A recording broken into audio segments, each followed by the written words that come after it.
à tous, bienvenue, merci de vous installer. On va démarrer notre session, on va parler de comment financer à tout prix la transition écologique, un vaste sujet, peut-être pas à n'importe quel prix quand même, mais ça nos intervenants vont nous le dire, en tout cas avec certains sacrifices, car ce qui est sûr, c'est que le prix à payer, il sera élevé pour la France. Les experts le chiffrent entre 50 et 70 milliards d'euros. Pour en parler avec nous, le coordinateur de cette session est Benoît Cœuré, à l'autre extrémité. Benoît Cœuré, vous êtes président de l'autorité de la concurrence, membre du directoire de la Banque centrale européenne, membre du cercle des économistes. Également parmi nous, eh bien voilà, il arrive à l'instant, on le remercie vraiment d'être parmi nous, Daniel Ball.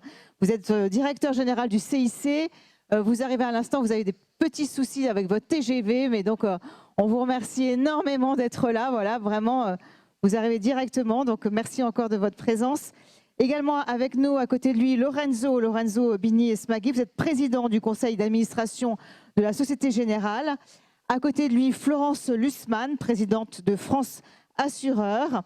Et puis, donc, à côté de Daniel, Johanna Makowiak-Pandera, vous êtes présidente du Forum Énergie. Stéphanie Pey, vous êtes là. Et donc, vous êtes directrice générale de Natixi. Et à côté de moi, Philippe Sedbon, vous êtes président de l'Association financière de la gestion financière, l'AFG, et également directeur général d'Ostrom Asset Management. Alors Benoît, c'est vous qui allez nous planter en quelque sorte le décor de cette question combien difficile, comment et à quel prix surtout financer cette transition, parce qu'on le sait bien aujourd'hui, il y a énormément d'enjeux entre les investissements publics, privés, quels sacrifices cela peut effectivement impliquer, comment passer des investissements bruns aux investissements verts, comment accompagner cette transition finalement. On vous écoute. Oui, bonjour à tous et merci d'avoir mis à l'ordre du jour ce thème incroyablement important qui est celui du financement de la transition écologique. Bon, la version courte de l'introduction, c'est si la question est faut-il financer à tout prix la transition écologique? Bon, la réponse est oui. Donc voilà la version courte de l'introduction. Je pense qu'on n'a pas le choix. C'est un impératif pour notre société. On a devant nous quelque chose qui s'apparente à une nouvelle révolution industrielle. La différence étant qu'elle sera beaucoup plus... on a beaucoup moins de temps que pour les révolutions industrielles précédentes. Donc oui, il faut absolument trouver les financements pour arriver à la neutralité carbone en 2050 ou à moins 55% d'émissions en 2030, enfin, suivant les objectifs qu'on se donne, mais la méthode sera la même. Les chiffres, vous les avez donnés Isabelle, le consensus c'est qu'il faut dans les pays développés environ 2 points de PIB ou entre 2 et 3 points de PIB de financement par an jusqu'en 2030. Donc ça fait pour la France environ 70 milliards d'euros par an entre maintenant et 2030 pour ce que Jean Pisani-Ferry et Selma Mahfouz ont décrit de manière très synthétique comme une vaste substitution de capital aux énergies fossiles. On veut se débarrasser des énergies fossiles et à la place, il faut investir dans un certain nombre de technologies. Donc il faut un investissement en capital massif pour remplacer toutes ces énergies fossiles. Et ça va nous coûter environ 70 milliards d'euros par an. Alors le débat français est ainsi fait que ce qui apparemment intéresse le débat politique, c'est simplement de savoir si ce financement sera sous forme de dette ou sous forme d'impôt. Et on est ici pour parler de complètement autre chose, qui est comment est-ce que l'épargne privée peut être mobilisée justement pour avoir à éviter de s'endetter ou éviter d'augmenter les impôts, même si à la fin, il faudra sans doute faire les deux quand même. Mais on est là pour discuter des alternatives. Et je pense à cette belle phrase des sociodémocrates allemands des années 50 qui disait il faut autant de marchés que possible et autant d'États que nécessaire. Voilà, donc c'est de ça qu'on discute aujourd'hui. Comment est-ce qu'on peut changer le fonctionnement des marchés financiers pour que ces 70 milliards soient financés le plus possible avec de l'épargne existante. Donc il y a une première question qui est quel doit être dans les 70 milliards le partage entre financement public et financement privé. Il y a une autre question qui est comment est-ce qu'on va orienter ces financements privés entre la réglementation, l'incitation, la fiscalité qui peut jouer aussi, mais aussi les choix des épargnants eux-mêmes. Est-ce que les épargnants sont prêts à ce que leur épargne soit orientée sur ces projets-là? Il y a des questions d'efficacité. Quel est, du côté public, quel est le dispositif de gouvernance d'évaluation qui fait que cet argent sera bien employé? Moi, j'ai présidé le comité d'évaluation du plan de relance en 2021. On avait quand même de grandes difficultés à savoir ce qui était vert et ce qui n'était pas vert. On nous présentait des projets qui étaient tous verts et on avait beaucoup de mal à savoir s'ils étaient vraiment verts. On l'a écrit de manière un peu diplomatique, mais enfin, le sujet, c'était quand même celui-là. Donc, il y a des grands sujets sur l'efficacité de l'argent public et il y a des sujets sur l'efficacité de l'argent privé pour qu'il aille à des projets qui favorisent l'innovation et qui ne renforcent pas la constitution des rentes existantes. Donc ça, c'est mon métier à moi, hein, en tant qu'autorité de concurrence. Et on a notamment lancé une grande enquête sur le marché des bornes de recharge des véhicules électriques. Un marché en constitution avec énormément d'argent public qui est en train de se déverser pour vérifier que ça se structure d'une manière qui est bonne pour l'innovation et bonne pour les utilisateurs. Donc des questions d'efficacité. Puis la dernière question, c'est l'Europe. On a un projet que vous avez sûrement tous oublié dans cette salle parce qu'il est un peu nulle part, qui s'appelait l'Union des marchés de capitaux, qui était censé unifier les marchés de capitaux en Europe. C'est un projet qui n'a pas vraiment été très pris au sérieux par les gouvernements européens. Moi, ma conviction, c'est que si on ne fait pas l'union des marchés de capitaux, on ne fera pas non plus le financement de la transition climatique. Et donc la question qui se pose aujourd'hui, c'est concrètement quelles sont les priorités dans les mois, dans les années qui viennent. Je m'arrête là. Merci beaucoup Benoît, merci de l'applaudir. Alors, avant de démarrer notre table ronde, enfin on l'a déjà démarré, mais surtout je voulais aussi vous dire que vous pourrez bien sûr poser des questions tout à l'heure. Hein, on consacrera une large part à débattre avec vous, donc n'hésitez pas, pensez déjà à vos questions. On va continuer donc avec vous, Joanna Mackowiak-Pandera, donc présidente du Forum Énergie. You are going to tell us. Vous allez nous dire que vous devons faire davantage, que l'action est au cœur des préoccupations, mais que les coûts sont énormes également. Merci beaucoup pour l'invitation qui m'a été faite.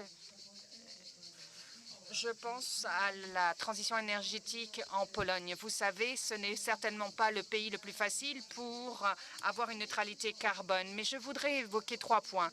Parce que j'ai été choquée par les chiffres évoqués par vos soins pour la transition, 70 milliards d'euros. Et pour moi, c'est juste une question de savoir, de perspective quant au coût. Le premier point, combien allons-nous payer si nous n'opérons pas cette transition écologique, si nous ne réduisons pas les émissions de CO2?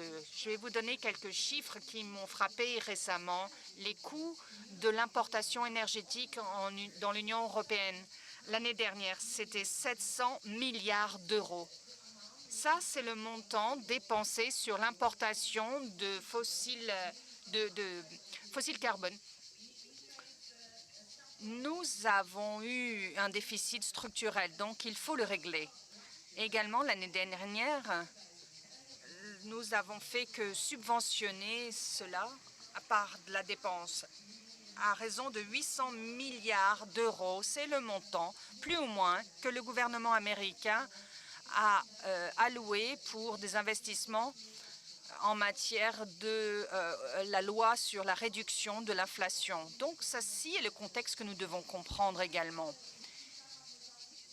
La neutralité climatique, c'est pas seulement c'est aussi la sécurité à battre, c'est répondre à la question également comment produire notre énergie à l'avenir si nous n'avons plus en fait de combustible fossile.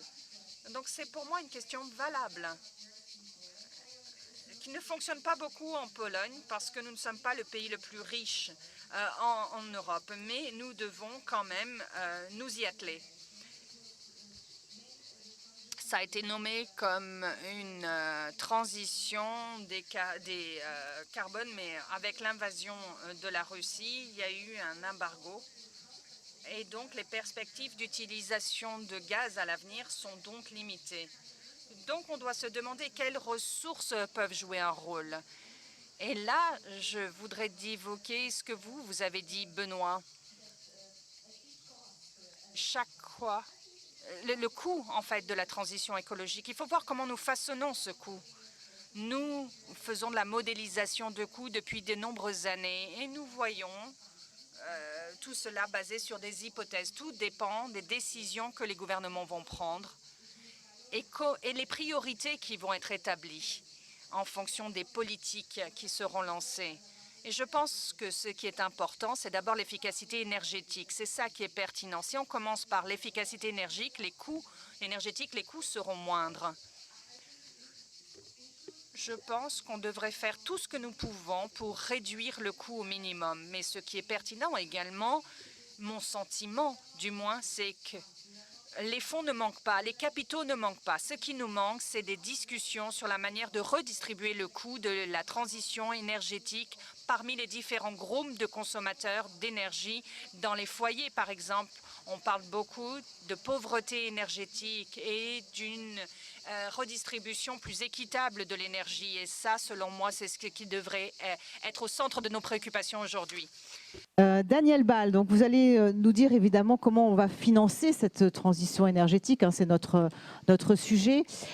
En même temps, nous dire, voilà, il y a des opportunités, il y a des sacrifices à faire, et peut-être nous parler des solutions, parce que vous avez mis en place justement chez vous quelque chose de particulier qui s'appelle le dividende sociétal. Alors vous allez nous en parler, on a envie d'en savoir plus. Parlez bien près du micro, c'est bon, c'est allumé. Hein. Bon, c'est bon. Bonjour à tout le monde, désolé d'être arrivé vraiment très tard. Oui, d'abord la question posée, financer à tout prix la transition écologique, ça me semble être une évidence qu'on doit le faire. Et tout le monde le sait, ce qu'on aurait dû faire depuis 30 ans déjà, il va falloir le faire en 10 ans. Donc c'est un vrai sujet. En tant que banque, évidemment, nous avons une responsabilité toute particulière dans ce domaine-là. En tant qu'entreprise à mission, nous pensons que cette responsabilité est encore plus forte, étant le CIC que sa maison mère, Crédit Mutuel Alliance Fédérale, ont donc fait le choix d'être entreprise à mission et, comme vous le dites, de créer un dividende sociétal sur lequel je vais en parler tout de suite puisque vous me tendez la perche. Être entreprise à mission, ça veut dire faire des choix qui sont évidemment des choix d'abord pour l'entreprise, pour les clients, mais également des choix pour le bien commun. Et s'il y a bien un sujet qui aujourd'hui concerne tout le monde, c'est celui de la transition écologique. Nous avons décidé d'affecter 15% de notre résultat net consolidé chaque année de manière pérenne à ce qu'on a appelé le dividende sociétal. Le dividende sociétal, donc pour cette année, pour 2023, compte tenu de notre résultat 2022 qui a été de 3,5 milliards d'euros, ça fait 525 millions d'euros à consacrer à ce dividende sociétal qui sera réparti sur plusieurs piliers. Le plus important, qui représentera la moitié de ce montant, va concerner tout simplement de l'investissement qu'on va faire en haut de bilan, soit directement sur les entreprises, soit en accompagnement d'autres fonds, uniquement sur des sujets de transformation environnementale ou sociétale. Ça veut dire que nous faisons le même métier que font les acteurs de l'equity, avec une différence importante, c'est que l'investissement sera réalisé en fonction de l'impact qu'il aura et non pas en fonction du rendement que nous pouvons avoir, cette somme étant vraiment destinée à financer la transition écologique. Donc nous serons aux côtés d'entreprises qui investissent vraiment dans ce domaine-là. Donc la décision a été prise au mois de janvier et nous allons pouvoir, à la rentrée, annoncer les premiers investissements que nous allons réaliser. C'est un gros changement quand même, hein, cette façon de dire ce sera en fonction de l'impact et pas du rendement. Oui, bien sûr, parce que par ailleurs, dans le groupe, nous avons une société d'equity qui, elle, fonctionne de manière plus traditionnelle en veillant à avoir un retour sur investissement en fonction des capitaux investis, tandis que là, l'idée évidemment sera de sélectionner des projets crédibles, hein, ça sera quand même important, effectivement qui sont vraiment verts et pas juste pour donner l'impression du vert. Donc il faudra être quand même sélectif. Par contre, on peut envisager un temps de retour de l'investissement à 8, 10, voire 15 ans, ce que ne peut pas faire un acteur normal dans le domaine de l'equity. On a ensuite deux autres chapitres, un qui est plutôt dans le domaine du mécénat, et nous venons de lancer un appel d'offres pour des projets liés à la biodiversité. On a lancé cet appel d'offres le 15 avril, et le 15 juin, nous avions 285 dossiers qui nous ont été présentés et qu'on va là aider tout simplement en mécénat. Puis ensuite, il y a un autre chapitre qui concernera les aides qu'on apportera directement à nos clients pour leur permettre d'agir de manière plus active dans leur transformation de leur mode de vie, dans l'isolation de leur logement. On a pris une initiative qui a été assez remarquée au début du mois de juin, qui était d'offrir un prêt à 0% pour l'acquisition d'un vélo, tout simplement pour aider à changer de mode de transport, de passer sur les mobilités douces. Et donc, comme je le dis souvent, c'est à la fois bon pour le climat et c'est bon également pour la santé. Voilà donc sur ce dividende sociétal. Mais pour le reste, en tant que banque, on sait qu'on doit accompagner l'ensemble de nos clients, les particuliers, les entreprises, dans leur transition environnementale, dans les financements qu'on doit accorder. Et là, nous réalisons déjà aujourd'hui des prêts à des conditions plus favorables en fonction des enjeux et des engagements qui sont pris par les entreprises dans ce domaine. C'est effectivement notre rôle, et je le dis souvent, ce n'est pas uniquement d'être des censeurs, c'est plutôt d'être également des accompagnateurs, et ça pour nous c'est un point important.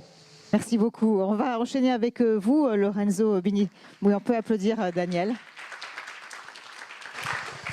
On enchaîne avec vous, donc, Lorenzo Bini Smaghi. Donc, vous êtes président du conseil d'administration de la Société Générale.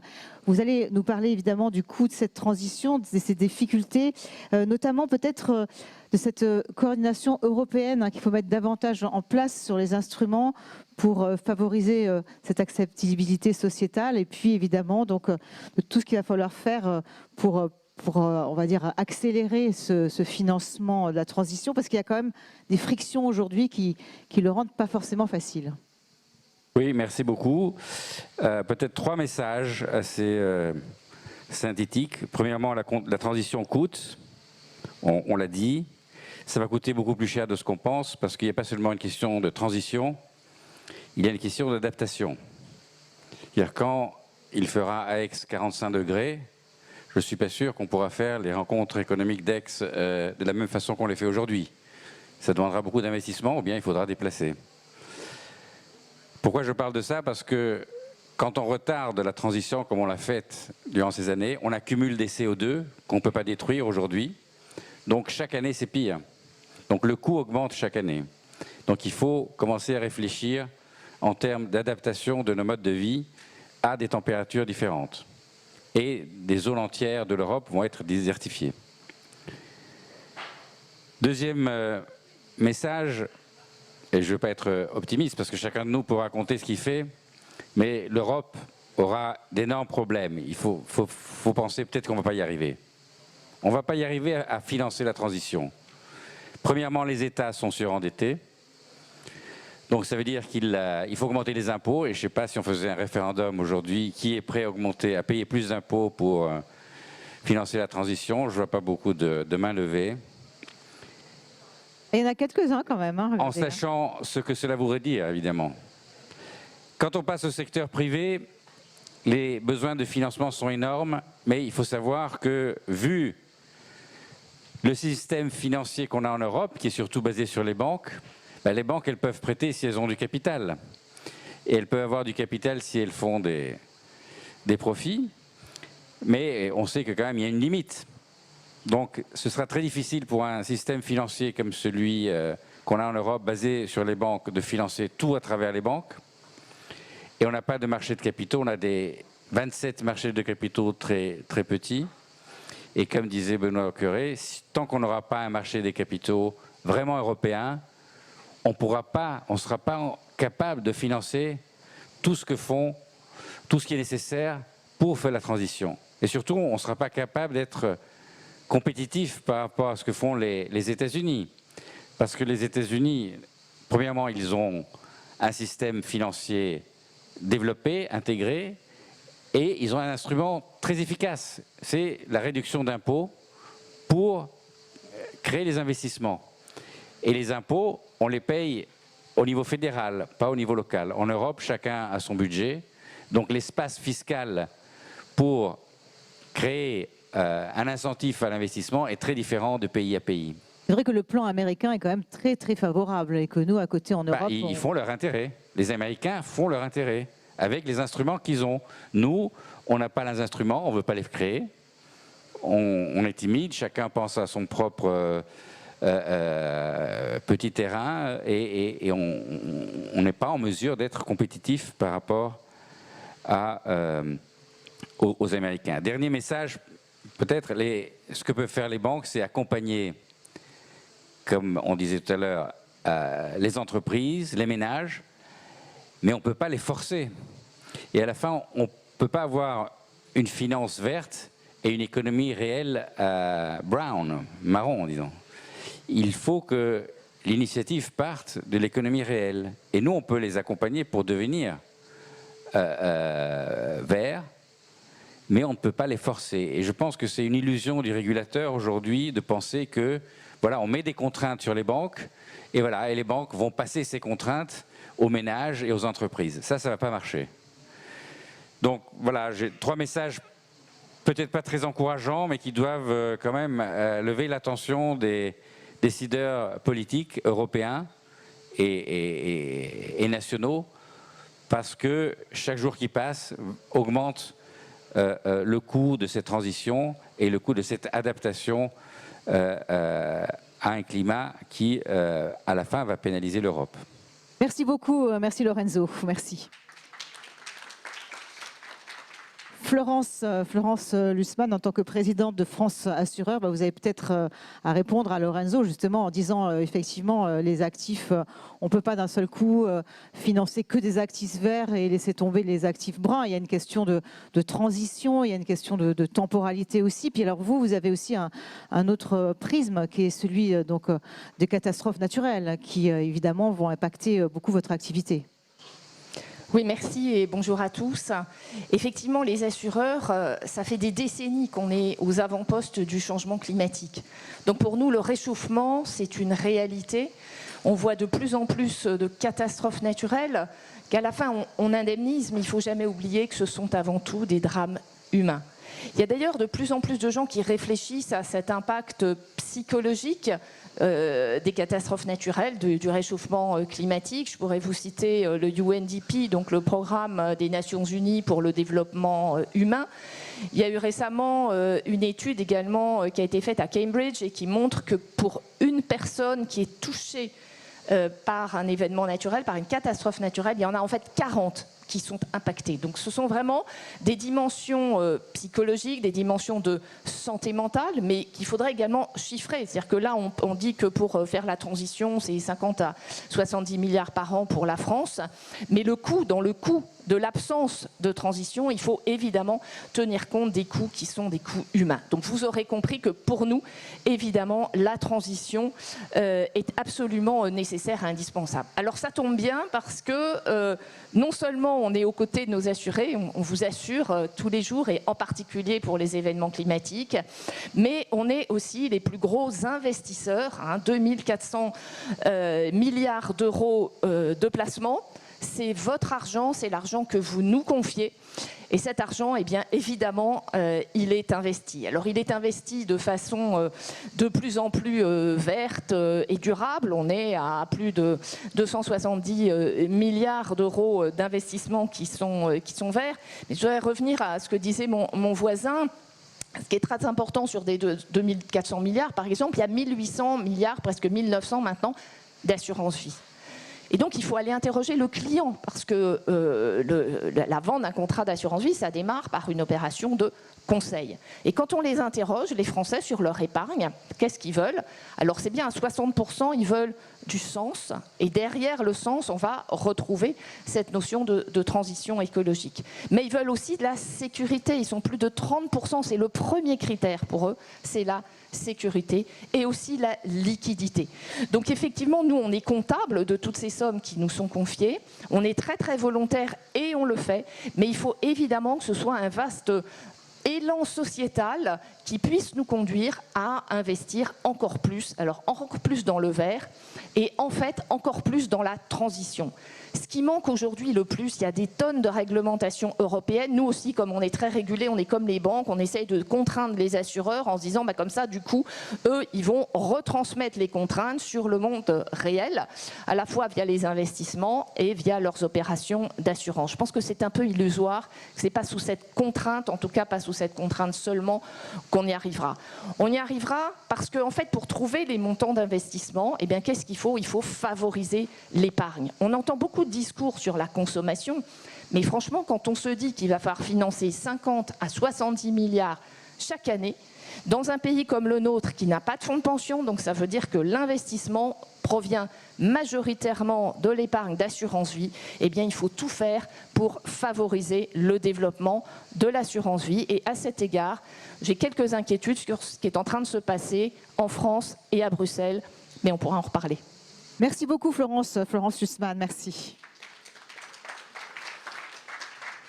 Alors Stéphanie Pey, on va continuer avec vous, directrice générale de Natixis. Vous allez nous parler évidemment du rôle de ces acteurs financiers, de l'accompagnement également des acteurs qui innovent. C'est un peu ce qu'on est en train de dire, hein. Donc il faut aller dans cette transition, il faut aider finalement pas mal de secteurs, les secteurs de la chimie, les secteurs du verre, de l'acier. Il y a vraiment d'énormes investissements à faire. On va dire qu'il y a aussi un terrain de jeu qui est quand même pas mal. Exactement, et d'ailleurs la transition elle a déjà commencé. Alors elle va probablement pas assez vite, elle est probablement pas assez répandue, mais elle a d'ores et déjà commencé. Confère notamment les infrastructures en matière d'énergie renouvelable qui s'accélèrent d'année en année, et il y a bien des financements derrière. Et donc les financements de la transition, d'une certaine façon, ils ont commencé. Je vais le redire très rapidement parce que ça sert à rien de le redire, mais vous avez finalement le panel des acteurs qui sont concernés par le financement de cette transition. C'est pas un acteur qui va y arriver, c'est les banques, les assureurs, le marché. Enfin, ça, c'est vrai que l'absence d'un marché européen est un obstacle aujourd'hui à cette capacité de force de frappe. Là aussi, c'est pas une solution. Il n'y a pas de solution magique. Je pense que ça se saurait. C'est des solutions. C'était intéressant de voir ce qui est fait par le CIC sur le dividende, sur le dividende que vous avez très bien décrit. Il y a d'autres façons de le faire, hein. Je pense à l'émission qui a été faite, la dernière émission de la SNCF avec un dividende à impact aussi, enfin une émission à impact qui est très originale puisqu'une partie des revenus, alors c'est pas dans du vert mais c'est dans du social et c'est important aussi. Et donc voilà, c'est un panel de solutions, un panel d'acteurs, c'est encourager les entreprises qui transitionnent, c'est-à-dire accélérer celles qui ont déjà commencé et inciter celles, mais même si je suis aussi d'accord avec ce qui a été dit, ça n'est pas aux acteurs financiers d'être les seuls prescripteurs de cette transition. Et puis, on a parlé des mesures fiscales qui sont mises en place aux États-Unis. Moi, ce qui me frappe, puisqu'on est un acteur qui finance sur pratiquement tous les continents, ce qui me frappe, c'est la rapidité du time to market. C'est-à-dire qu'entre le moment où l'IRA a été promulgué aux États-Unis et le premier financement que nous avons fait lié à l'IRA, il s'est écoulé à peine 4 semaines.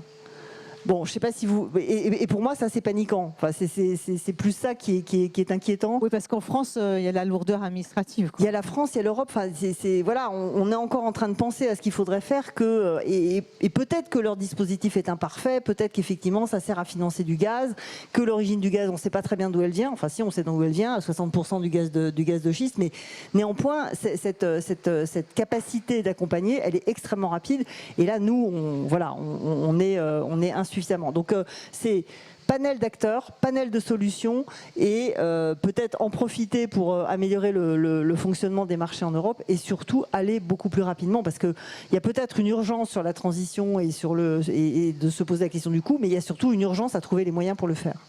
Merci beaucoup, merci Stéphanie Pey, merci. Alors, on termine ce premier tour de table avec vous, Philippe Sedbon, président de l'Association française de la gestion financière. Vous êtes finalement celui qui arrive un peu en bout de chaîne, hein, en quelque sorte. Alors, comment est-ce que vous réalisez cette transition aujourd'hui? On a dit qu'on ne peut pas laisser totalement tomber les actifs bruns pour aller sur du vert. Il y a aussi une question de rentabilité, de rendement, hein, même si ce n'est pas ce qui est ressorti en premier. Quand vous dites les Français ils veulent une épargne liquide, ils veulent une épargne sécurisée, mais aussi ils veulent quand même un peu de rendement aussi. Oui, clairement. Bonjour. Si on se remet sous le thème des journées des rencontres économiques, là, redonner l'espoir ou recréer l'espoir, moi je vois quand même deux sujets qui incitent à redonner espoir. Un, il n'y a pas de débat sur l'enjeu, sur le fait qu'on ait besoin d'une transition. Parce qu'il pourrait y avoir un débat là-dessus. D'autres pays d'abord ne suivent pas, premièrement, et deuxièmement, on pourrait se dire mais il faut une cassure brutale et on bascule tout vert demain. Ce qui serait évidemment provoquerait des crises sociales considérables et ce qui n'est pas envisageable. Donc il n'y a pas de débat là-dessus, c'est important.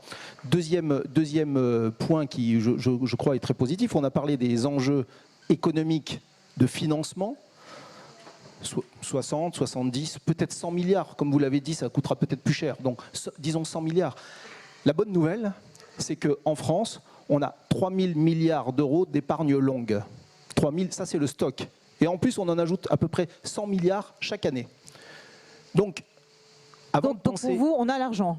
Je n'ai pas dit ça, je dis avant de penser à taxer, peut-être qu'on peut flécher déjà l'épargne, premièrement. Alors, flécher l'épargne, face à ce défi, face à ce projet qu'est la transition, ce projet majeur pour la planète, tout projet, la réussite d'un projet, elle ne réside pas dans l'intention, elle réside dans son exécution. Donc parlons d'exécution. Moi, je vais vous parler d'actions déjà entamées par l'association de la gestion, par cet acteur qui travaille au service des assurances, des banques, qui collectent l'épargne. 3 étages. Premier étage, avoir un cadre clair, un cadre réglementaire clair. On travaille là-dessus, à faire des propositions, parce que je suis persuadé que si on fait un sondage dans la salle, ou nous ici, c'est quoi votre définition de la transition? Il y a autant de définitions différentes que de personnes dans la salle. Donc, avoir une définition claire de ce qu'est la transition et ce qu'est un plan de transition d'une entreprise. On travaille là-dessus, on a fait des propositions, ça viendra d'ailleurs avec la révision de SFDR en 2025-2026. Premièrement. Deuxièmement, ça ne suffit pas. Aujourd'hui, lorsqu'on fait notre travail et qu'on doit continuer à faire ce travail d'analyse, sélection, financement des projets économiques, financement des émetteurs, on le faisait avant, il y a bien longtemps, sur des seuls critères financiers. Tout le monde avait les mêmes. Un cash flow, un résultat, tout le monde a les mêmes. Aujourd'hui, de la même façon, vous n'avez pas les mêmes critères, ce même corpus d'indicateurs communs. Ça ne veut pas dire que les conclusions doivent être identiques. On a tous nos conclusions différentes, mais il faut travailler sur un corpus commun. C'est ce que l'AFG fait avec l'Institut de la finance durable. On participe beaucoup à ces travaux-là pour avoir, avant la fin de l'année, une proposition de corpus commun d'indicateurs. Sinon, on part à 180 degrés, voire à 360. Le troisième étage, c'est ce que Isabelle vous avait dit, c'est la rentabilité, c'est le rendement. Vous avez tous des projets de vie différents du mien, et ainsi de suite. Donc il faut avoir des produits et des rentabilités adaptées. Je ne pense pas que donner du sens signifie perdre en capital ou perdre systématiquement en capital. Donc, analyser, sélectionner et financer les bons projets, qu'ils soient verts désormais et seulement verts, oui, mais ça doit dégager une rentabilité. Et ça va dégager une rentabilité, il n'y a pas de doute là-dessus, puisque investir dégage de la productivité, crée des emplois et donc dégagera de la rentabilité. Simplement, c'est une affaire temporelle. Il faut se donner un peu le temps quand même de donner aux investissements le fruit de dégager la rentabilité qu'ils doivent dégager. Je sais qu'autant d'Internet et autant du Bitcoin qui prend 10 ou qui en perd 10 chaque jour, c'est plus compliqué, mais pourtant il faut se donner un peu ce temps-là. Merci beaucoup, merci Philippe Sedbon, merci.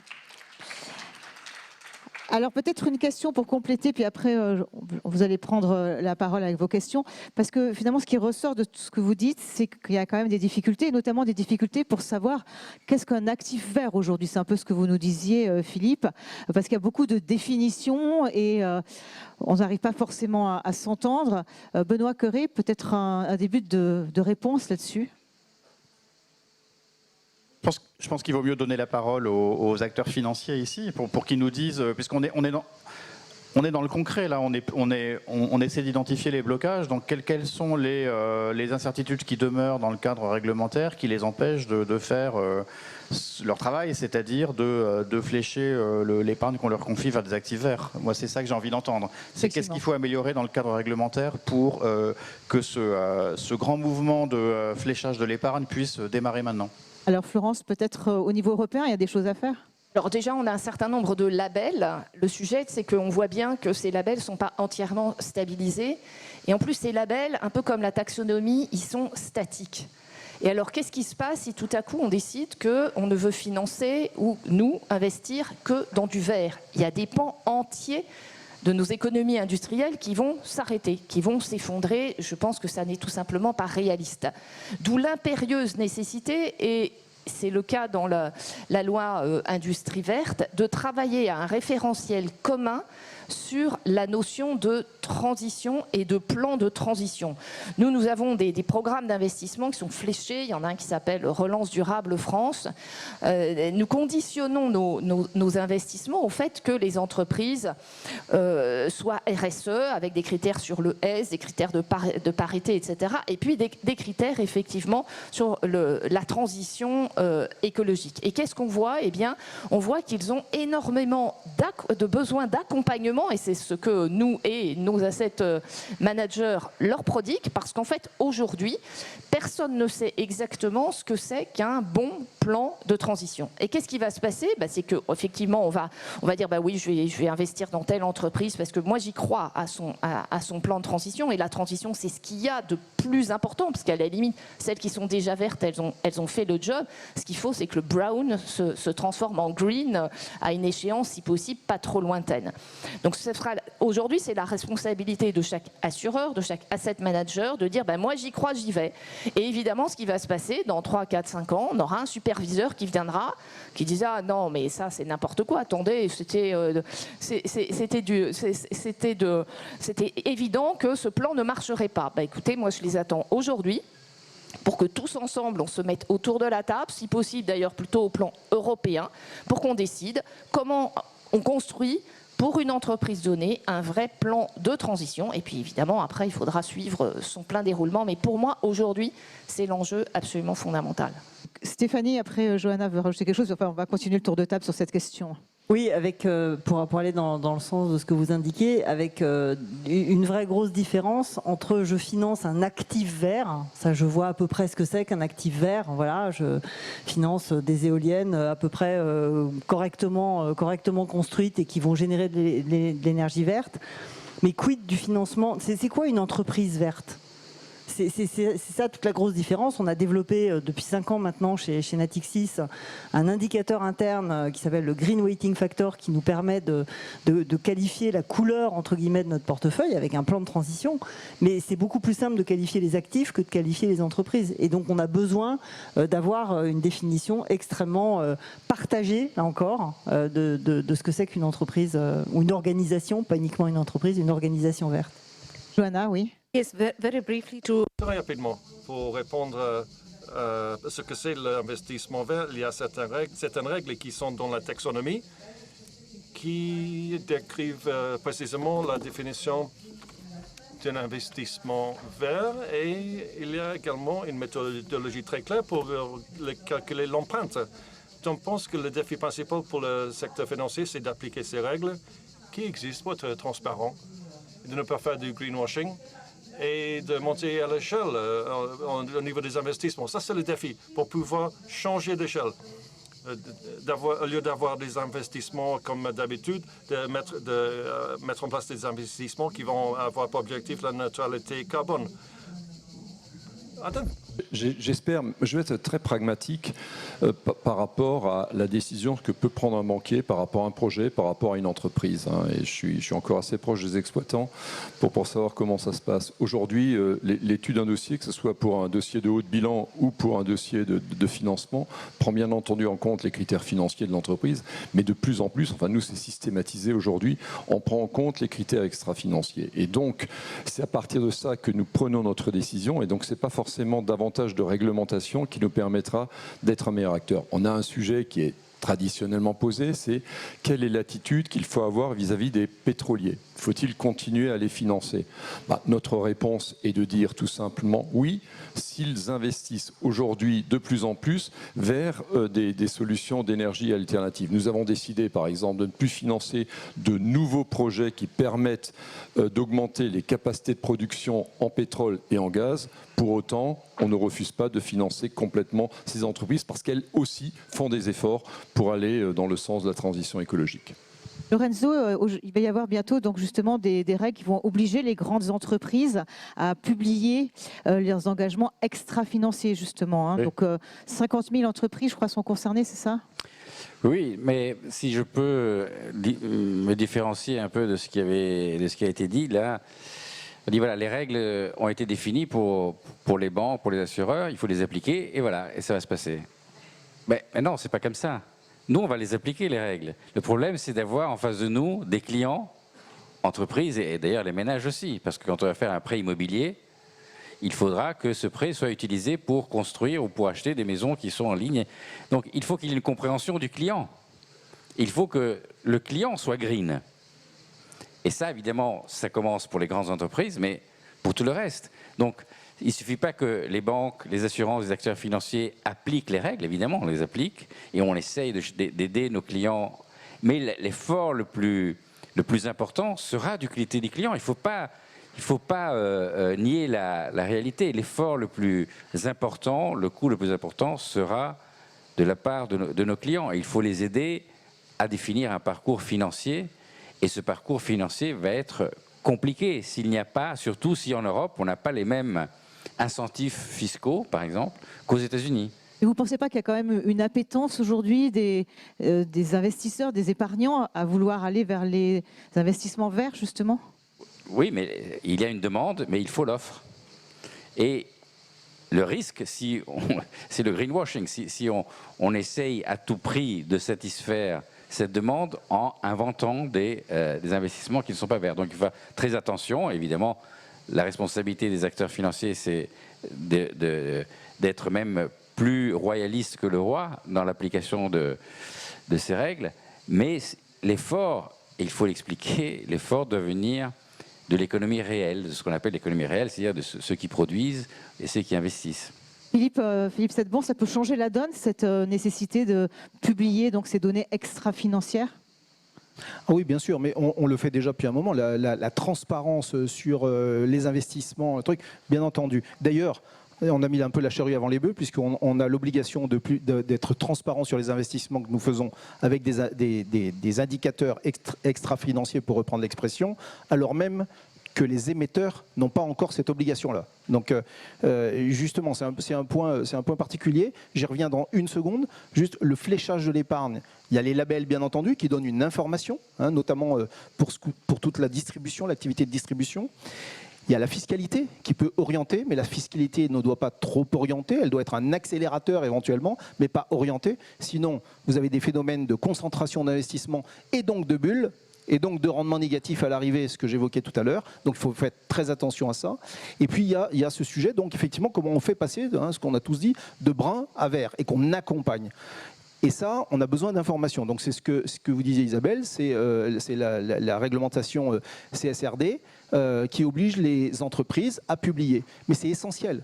Cette publication-là est essentielle. Nous avons besoin d'informations, tous, pour analyser, sélectionner, financer. Si cette information-là, nous ne l'avons qu'à travers des fournisseurs d'informations, des fournisseurs de data, pour reprendre le terme, qui, en plus de ça, sont malheureusement, mais ça c'est nous qui avons raté le coche, mais qui ne sont plus européens. Donc vous imaginez un peu la situation. Transformer le tissu industriel européen avec des informations qui nous viennent d'ailleurs, c'est pas pensable. Donc on a besoin de cette information, elle est cruciale. C'est une affaire de souveraineté.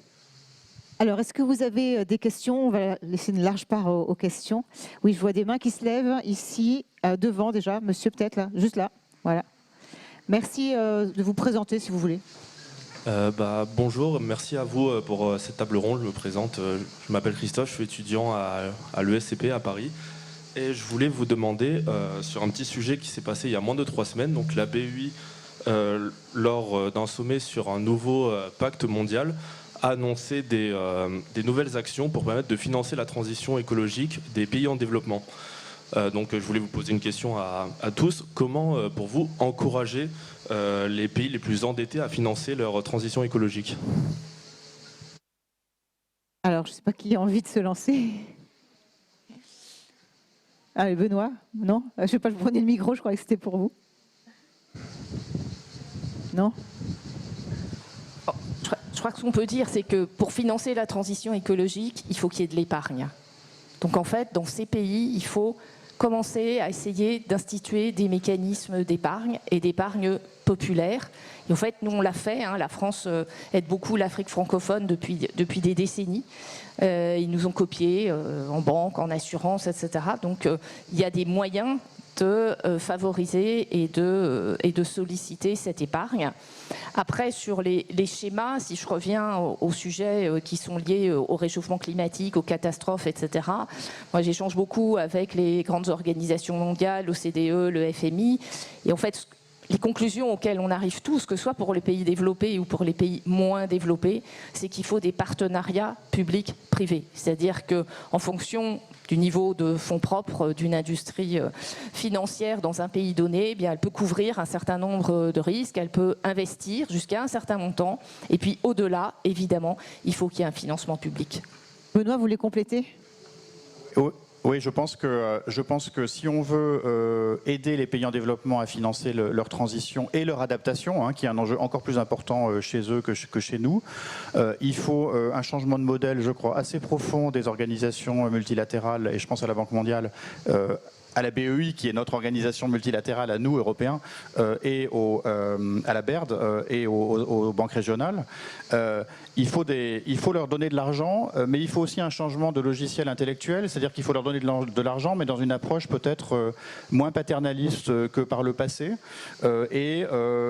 en évitant le deux poids deux mesures entre ce qu'on s'autorise à nous-mêmes et ce qu'on autorise aux pays en développement. Donc par exemple, l'idée que le gaz est une énergie de transition en Europe, mais qu'on va arrêter de financer les projets de gaz dans les pays en développement, ça c'est quelque chose qui est incompréhensible pour eux.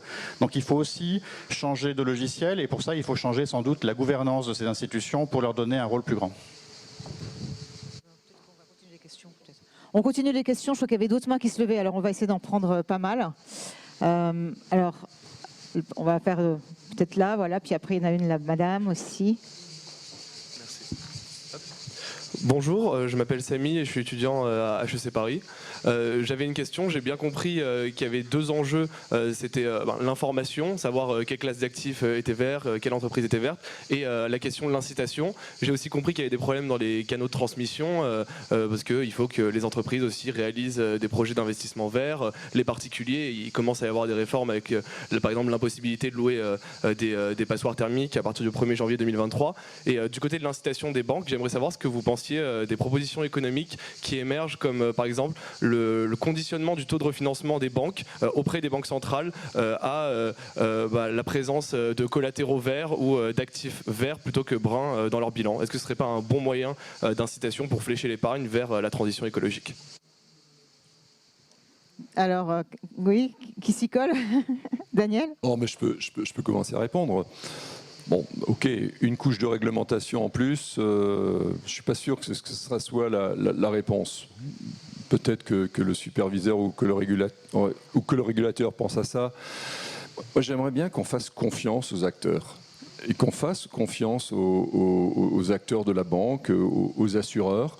Et comme le disait Florence Suzanne tout à l'heure, s'agissant des épargnants, il faut également voir vers quoi ils veulent l'orienter. Par contre, la banque, lorsqu'elle accorde des crédits, a quand même la capacité d'orienter. Je le disais tout à l'heure, notre rôle n'est pas uniquement d'être un censeur, c'est également d'être un accompagnateur.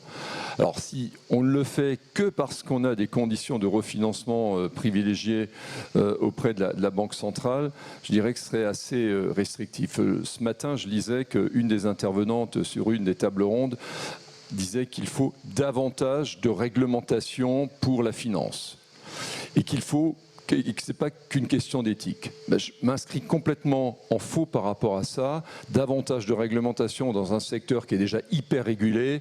Bon, évidemment, je ne suis pas demandeur parce que je suis convaincu que ce n'est pas la bonne formule. Parce qu'on dit qu'on est dans une économie libérale, mais dans une économie libérale de plus en plus régulée. Par contre, je fais confiance à des banques et nous faisons partie des banques. Et je pense que d'une manière générale, les banques françaises sont responsables et sont capables et sont engagées aujourd'hui dans l'accompagnement de leurs clients.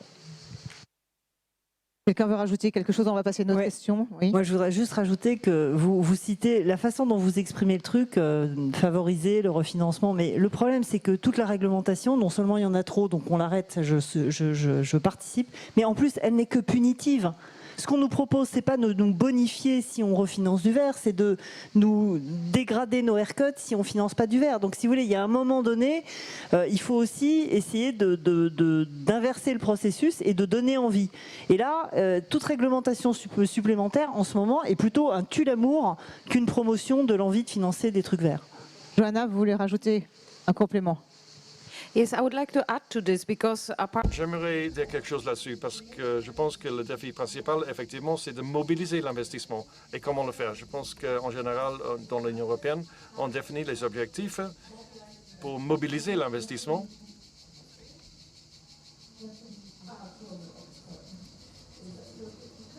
Le défi, c'est qu'à mon avis, cette démarche ne fonctionne pas.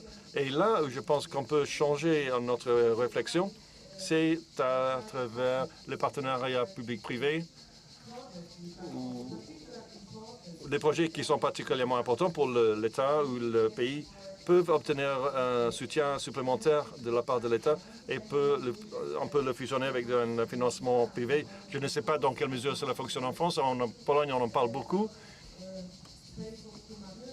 Il y a pas mal d'espace pour manœuvrer, mais ce sera difficile pour nous en Pologne, puisque ce qui nous manque, ce sont des bons projets. Là, vous avez raison.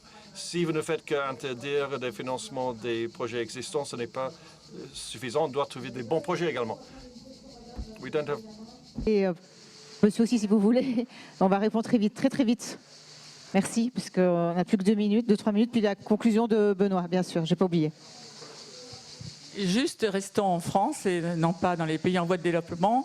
Par exemple, je voudrais poser une question aux banques, notamment aux Sociétés Générales. Quelle est la part de financement et de placement que vous avez fait cette année pour la transition écologique? Parce que ça, on n'en a pas parlé. La part de placement et de financement pour la transition écologique. Oui, nous n'avons pas un objectif de portefeuille, nous avons des objectifs de financement, d'évolution de financement de Brown, de réduction de Brown par rapport au vert. Nous n'avons pas des objectifs précis année par année, parce que c'est la proportion encore d'investissement vert est relativement faible. Donc nous avons des objectifs d'accompagnement de nos clients pour que la partie verte devienne de plus en plus importante. Donc on n'a pas encore... Parce qu'on n'est pas encore en mesure de mesurer si nos clients sont verts ou ne sont pas verts. Donc on a un problème encore méthodologique qui est à l'origine de faire quelque chose comme vous indiquez, qui aujourd'hui est très difficile. Donc ceci va arriver, donc va devenir.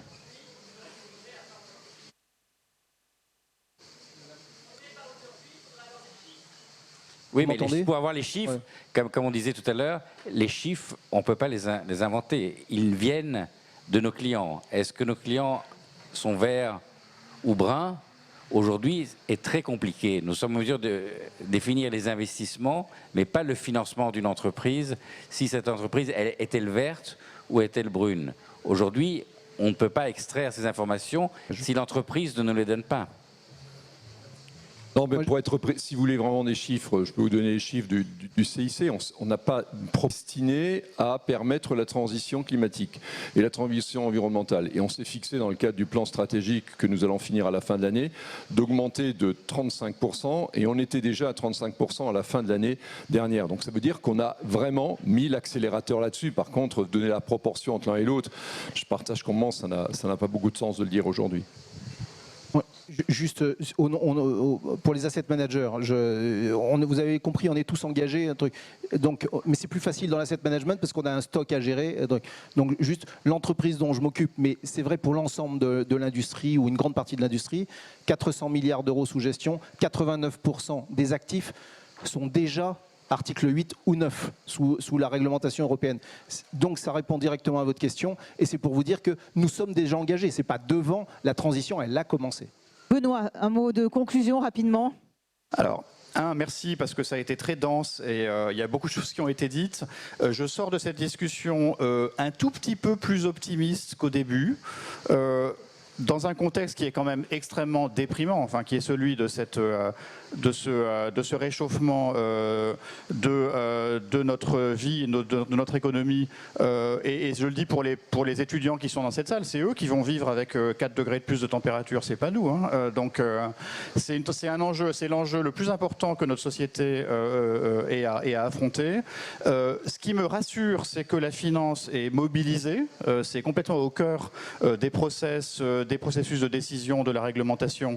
Ça, c'est une bonne nouvelle, mais j'ai quand même entendu 3 grandes questions. La première question, c'est comment est-ce qu'on passe d'une logique de rendement à une logique d'impact. Et pour ça, il faut aussi que les clients, les épargnants, les gens qui vont souscrire des emprunts s'approprient cette logique et soient prêts à le faire. La deuxième question, ou la crainte, c'est on sent chez tous ces financiers une crainte que les politiques soient en train de se défausser sur la finance d'un certain nombre de choses qu'ils devraient faire eux-mêmes. Et donc, la finance peut faire certaines choses, mais il faut un cadre politique, il faut un cadre réglementaire, il faut un prix du carbone, il faut que la direction soit fixée à un niveau qui ne peut pas être celui de la finance. Et ça, les financiers eux-mêmes le demandent. Et le troisième sujet, c'est sur ce que l'Europe peut faire, notamment par rapport à ce que les États-Unis font déjà, en termes de réforme du marché de l'énergie, c'est en train d'être fait, mais aussi en termes de réforme des marchés de capitaux. L'Europe a le premier marché du monde, la deuxième monnaie de réserve du monde, un taux d'épargne qui est particulièrement élevé. Et qu'est-ce qu'on en fait pour financer la transition? Aujourd'hui, rien. Donc, que peut faire l'Europe? On a des élections européennes en juin prochain, donc je vous incite à vous demander, quand vous choisirez vos candidats aussi, qu'est-ce que l'Europe peut faire pour mieux accompagner la transition climatique? Donc on a de l'espoir. Merci beaucoup, merci à tous. Vous pouvez les applaudir.